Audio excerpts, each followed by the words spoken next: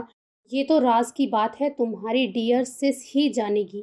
Because جب جفائیں حد سے بڑھ جائیں تو اشتعال انگیزیوں کو ہی جنم دیتی ہیں، اس نے نخوت سے جواب دیا تھا۔ جہان سر تھام کر رہ گیا تھا۔ سین چینج۔ معاذ نے جس پل دوبارہ کمرے میں قدم رکھا، رات کے آخری پہر کا بھی آخر چل رہا تھا اور فضا میں فجر کی اذان کی پر نور پکار پھیل رہی تھی۔ وہ سیدھا ڈریسنگ روم میں گھسا تھا۔ ٹائٹ ڈریس بدل کر کمرے میں آیا تو پرنیا کو اپنے بیڈ پر بے خبر سوتے دیکھ کر بری طرح سے سلگ اٹھا تھا۔ اس پل پرنیا نے نیند میں کروٹ بدلی تھی، جس سے اس کا چاندنی جیسا چہرہ کمبل سے باہر آ گیا تھا۔ اس کے گلابی رخسار پر معاذ کے ہاتھ کی انگلیوں کے نشان بے حد واضح ہو رہے تھے۔ وہ ہونٹ بھینچے بہت جارحانہ انداز میں آگے بڑھا تھا اور نہایت ہی تیش کے عالم میں اس کے اوپر سے کمبل کھینچ لیا تھا۔ پرنیا کی نیند اتنی گہری کہاں تھی کہ پھر نہ ٹوٹتی، جبکہ کمبل کا ایک بڑا حصہ اس کے وجود کے نیچے دبا ہونے کے باعث وہ اس کھچاو پر سرک کر بیڈ کے دوسرے سرے تک آ پہنچی تھی، جس پر گرتے گرتے ہی بچی تھی گویا۔ اس افتاد پر اس نے گھبرا کر آنکھیں کھولی اور معاذ کے خطرناک حد تک تیوروں کو دیکھ کر جیسے روح ہی فنا ہو گئی تھی۔ اٹھو یہاں سے، خبردار جو آئندہ میرے بستر تک آنے کی جرات بھی کی۔ وہ پھنکارا تھا۔ اس کی آنکھوں میں لہراتا خوفناک قسم کا غصہ اس پل کچھ اور بھی گہرا ہو چکا تھا۔ پرنیا اس درجے سبکی اور تذلیل کے مظاہرے پہ اپنی جگہ پر کٹ کر رہ گئی تھی۔ اپنے بستر سے نیچے آنے میں ایک لمحے سے زیادہ وقت نہیں لیا تھا۔ توہین کا سلگتا احساس اس کا تن بدن جھلسا کے رکھ گیا تھا۔ معاذ نے بستر سنبھال لیا تھا، کمبل اپنے اوپر پھیلاتے اس کی نگاہ سرہانے کے جانے پڑے پرنیا کے گلابی دوپٹے میں الجھی تھی۔ اپنے ساتھ اپنی چیزوں کی بھی حفاظت کرنا سیکھو۔ ہوس پرست لوگوں کے قبیلے میں پارسا لوگوں کی پارسائی کو زیادہ خطرہ لاحق ہوا کرتا ہے۔ دوپٹہ گول مول کر کے دور اچھالنے کے بعد وہ نفرت زدہ لہجے میں پھنکارا تھا، اور پرنیا جو مشکل سے آنسو ضبط کیے تھی مزید خود پر قابو نہیں رکھ سکی۔ ایک عجیب سی دل جکڑتی ہوئی کیفیت نے اسے اپنے حصار میں لے لیا تھا۔ وہ ہمیشہ کی طرح ایک بار پھر اس کی خفگی، ناراضی اور طیش کے سامنے اپنا غصہ، نارسائی سب بھول گئی تھی۔ رات سے ہی اسی کے اندر ملال اور یاسیت کا عجیب سا احساس اتر آیا تھا۔ اپنے آپ کو حق بجانب سمجھنے کا خیال ہوا ہوا تھا اور اس کی جگہ معاذ کے شدید رد عمل کو تشویش اور اضطراب نے لے لی تھی۔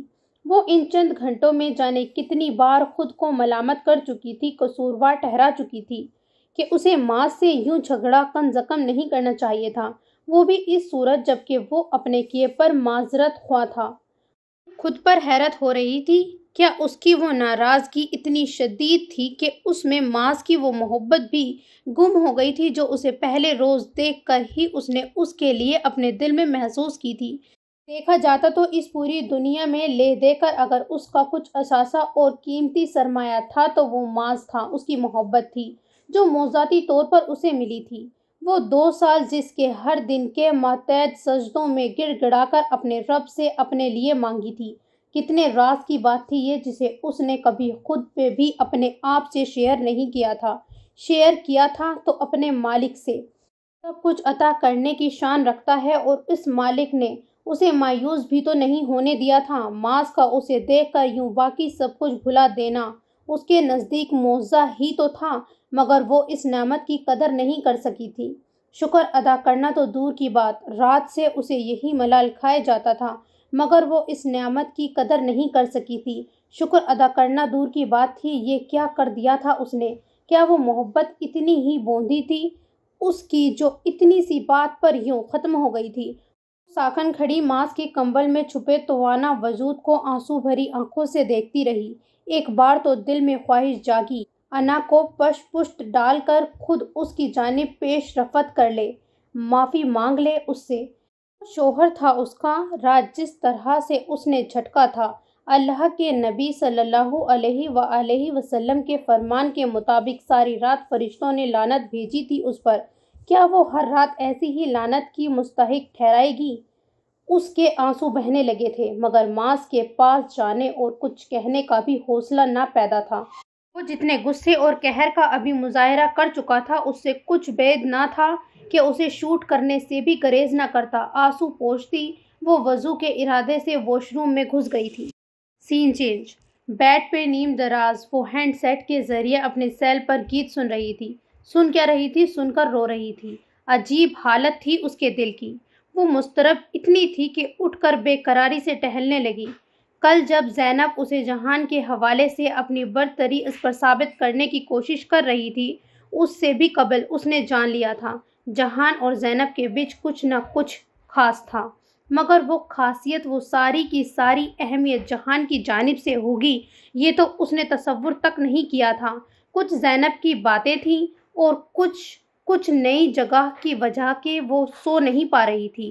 سوچیں اور خیالات کا سلسلہ اتنا وحشت زدہ کر رہا تھا کہ اسے لگا تھا وہ پاگل ہو جائے گی۔ اپنی اسی کیفیت کے خوف سے وہ ماریا کے پاس جانے کو بنا سوچے سمجھے اٹھ کر کمرے سے باہر آ گئی تھی۔ حالانکہ رات کے اس پہر ماریا کو ڈسٹرب کرنا غلط تھا، مگر شالے اپنی ہیجانی کیفیت کے زیر اثر اس اہم نکتے پر زیادہ غور نہیں کر سکی تھی۔ کہاں خبر تھی اس سے بڑھ کر وحشت اور اضطراب نصیب بننے والا ہے۔ وہ اس گھر کی لوکیشن سے انجان تھی۔ راہداری کے کونے میں جس دروازے کو کھلا دیکھا اس میں جھانک لیا تھا، اور یہ غلطی ہی تو کی تھی اس نے۔ زینب کے ساتھ وہ جہان ہی تو تھا۔ کیا وہ جہان ہی تھا؟ اسے خود کو یقین دلانا پڑا تھا، ورنہ جہان اور مہربانی، نرمی اور محبت ایک ساتھ تو کبھی نہیں لگے تھے، اور یا پھر وہ زینب کے لیے سراپا رحمت ہی رحمت تھا۔ جس دیوتا کے قدموں میں جگہ ڈھونڈتی نڈھال ہو رہی تھی، وہ تو کسی اور کا اسیر تھا۔ پھر کیسے اس کی کوشش سرخرو سے ہمکنار ہو جاتی؟ وہ چونک گئی تھی۔ گانا بند ہوا تھا اور اس کے سیل پر کال آنے لگی تھی۔ شالے نے آنسوؤں سے دھندلاتی نظروں سے ایک سر اسکرین پر چمکتے مسز افریدی کے نمبر کو دیکھا تھا۔ جی ممی۔ کال ریسیو کرنے سے قبل اس نے خود کو کمپوز کر لیا تھا۔ آج ولیمہ ہے نا؟ جی، آپ کو آنا تھا نا آج؟ میں نہیں آ سکوں گی ہنی، میں نے یہی بتانے کے لیے کال کی ہے، میری میٹنگ ہے بہت اہم آج، اٹینڈ نہ کرنے کا مطلب لاکھوں کا نقصان۔ وہ اپنی مجبوری بتا رہی تھی۔ آپ شاہ کو یا پھر ان کے چاچو کو ایکسکیوز کریں ممی، مجھے کیوں کر رہی ہیں؟ میں کر چکی ہوں احسان شاہ کو کال، تمہیں تو بتایا ہے کہ میرا انتظار نہ کرنا۔ آپ کو شاہ کو بھی بتانا چاہیے تھا نا ممی۔ تو ایسے کہہ رہی ہو ہنی جیسے وہ اس تقریب میں صرف میرا ہی تو منتظر ہوگا۔ ایٹیکیٹس بھی کوئی چیز ہوتے ہیں ممی، آپ کا سب سے اہم تعلق شاہ سے ہی بنتا ہے۔ تم تو ابھی سے اس کی بے دام غلام بن گئی ہو ہنی، بعد میں کیا حال ہوگا تمہارا؟ مسز افریدی کو بھی غصہ آ گیا تھا۔